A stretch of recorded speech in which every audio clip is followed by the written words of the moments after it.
दूसरों के दम पर तो दुनिया उड़ती है, मज़ा तो अपने पहचान में है। कि जनाब दूसरों के दम पर तो दुनिया उड़ती है, मज़ा तो अपने पहचान में है।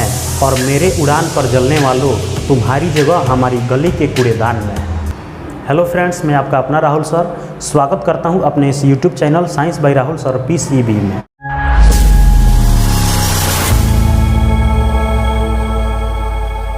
आज इस वीडियो में हम लोग Bihar board intermediate 11th class के बायोलॉजी के अध्याय 7 के बहुत ही महत्वपूर्ण टॉपिक के बारे में चर्चा करेंगे।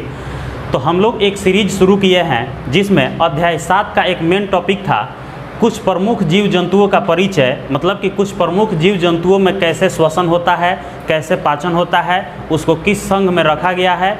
इस कड़ी में हम लोग 2 जीवों के बारे में पढ़ चुके हैं, जिनमें से सबसे पहला पॉइंट था केचुआ और दूसरा पॉइंट था तिलचट्टा, मतलब कि कॉकरोच।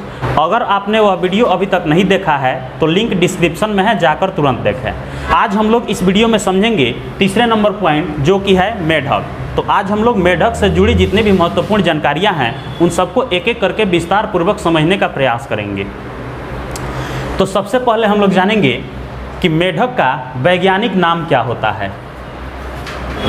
मेढक का वैज्ञानिक नाम, तो मेढक का वैज्ञानिक नाम होता है राना टिग्रिना।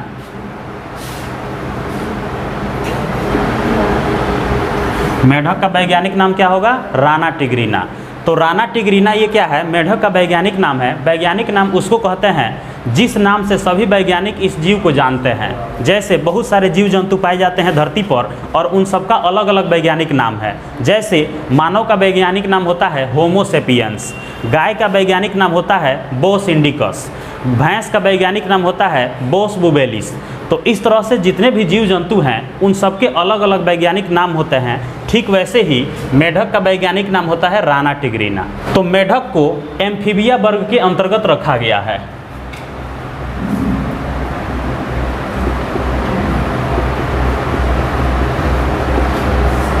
मेढक को कहाँ रखा गया है? एम्फीबिया वर्ग के अंतर्गत रखा गया है। एम्फीबिया वर्ग के अंतर्गत उन जीवों को रखा जाता है जो जीव जल और स्थल दोनों जगहों पर आसानी से रह सकते हैं। तो जो जीव जमीन पर भी रह सकते हैं और पानी में भी रह सकते हैं, उन जीवों को हम लोग कहाँ रखेंगे? एम्फीबिया वर्ग के अंतर्गत रखेंगे। मेढक भी जमीन पर भी रह सकता है और पानी में भी रह सकता है, तो इसलिए इसको भी हम लोग कहाँ रखेंगे? एम्फीबिया वर्ग के अंतर्गत ही रखेंगे। इसको हम लोग उभयचर भी कह सकते हैं। उभयचर भी कह सकते हैं। उभयचर का मतलब क्या हुआ कि जो जमीन पर भी रह सकते हैं और पानी में भी रह सकते हैं।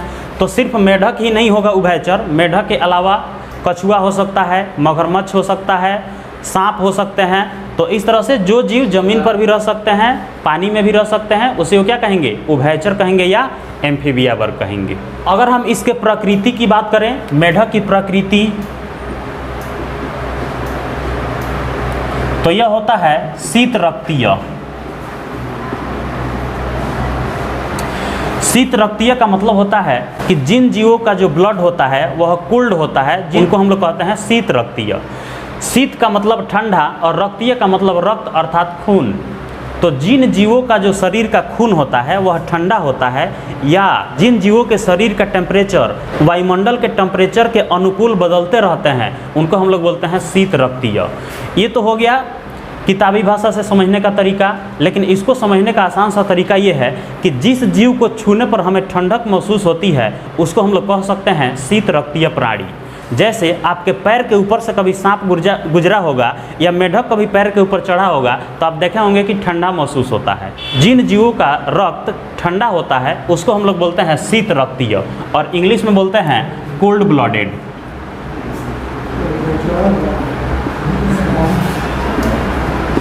इंग्लिश में बोलते हैं कोल्ड ब्लडेड और हिंदी में बोलते हैं शीत रक्तीय। इसी से रिलेटेड एक और आप सुने होंगे वार्म ब्लडेड।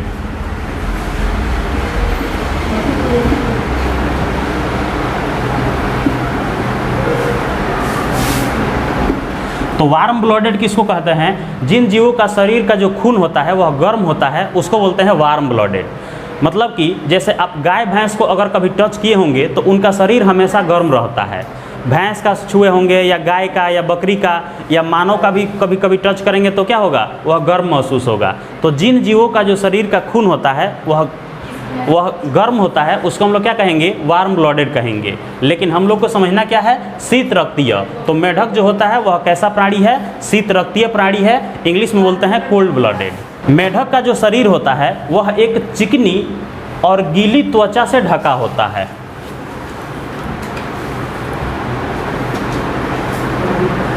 त्वचा कैसी होती है, गीली होती है, और गीली के साथ साथ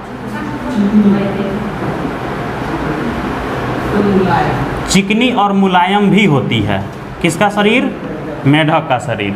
मेढक के अगर हम शारीरिक रचना की बात करें तो मेढक का जो शरीर होता है यह दो भागों में बटा होता है।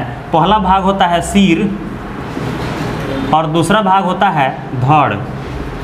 तो सिर तथा धड़ दो भागों में बटा होता है मेढक का शरीर। अगर हम मेढक के शारीरिक रचना में उसके लंबाई और चौड़ाई की बात करें तो इसका लंबाई होता है 18 से 20 सेंटीमीटर और चौड़ाई होता है 5 से 8 सेंटीमीटर। इसका मतलब कि मेढक का जो शरीर होता है वह 18 से 20 सेंटीमीटर लंबा होता है और 5 से 8 सेंटीमीटर चौड़ा होता है। किसका शरीर, मेढक का शरीर। अगर हम मेढक के भोजन के बारे में बात करें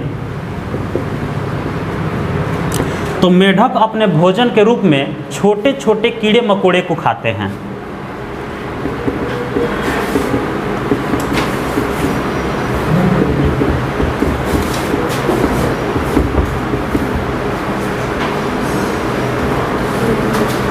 मेढक अपने भोजन के रूप में किसको खाते हैं, छोटे छोटे जो कीड़े मकोड़े होते हैं, जैसे फतिंगी हो गई या छोटे छोटे जो मच्छर होते हैं, कीट पतंग हो गए, वे छोटे छोटे जो जीव होते हैं वही मेढक का आहार होता है और उन्हीं छोटे छोटे जीवों को खाकर मेढक अपना पेट भरते हैं। तो भोजन क्या हो जाएंगे, छोटे छोटे कीड़े मकोड़े। तो ये आपके मेढक से जुड़ी कुछ महत्वपूर्ण जानकारियाँ थी। उम्मीद है कि आपको सब कुछ बढ़िया से समझ में आया होगा। अगर आपके मन में कोई डाउट है, कोई प्रश्न है, कोई कन्फ्यूजन है तो कमेंट सेक्शन में पूछ सकते हैं।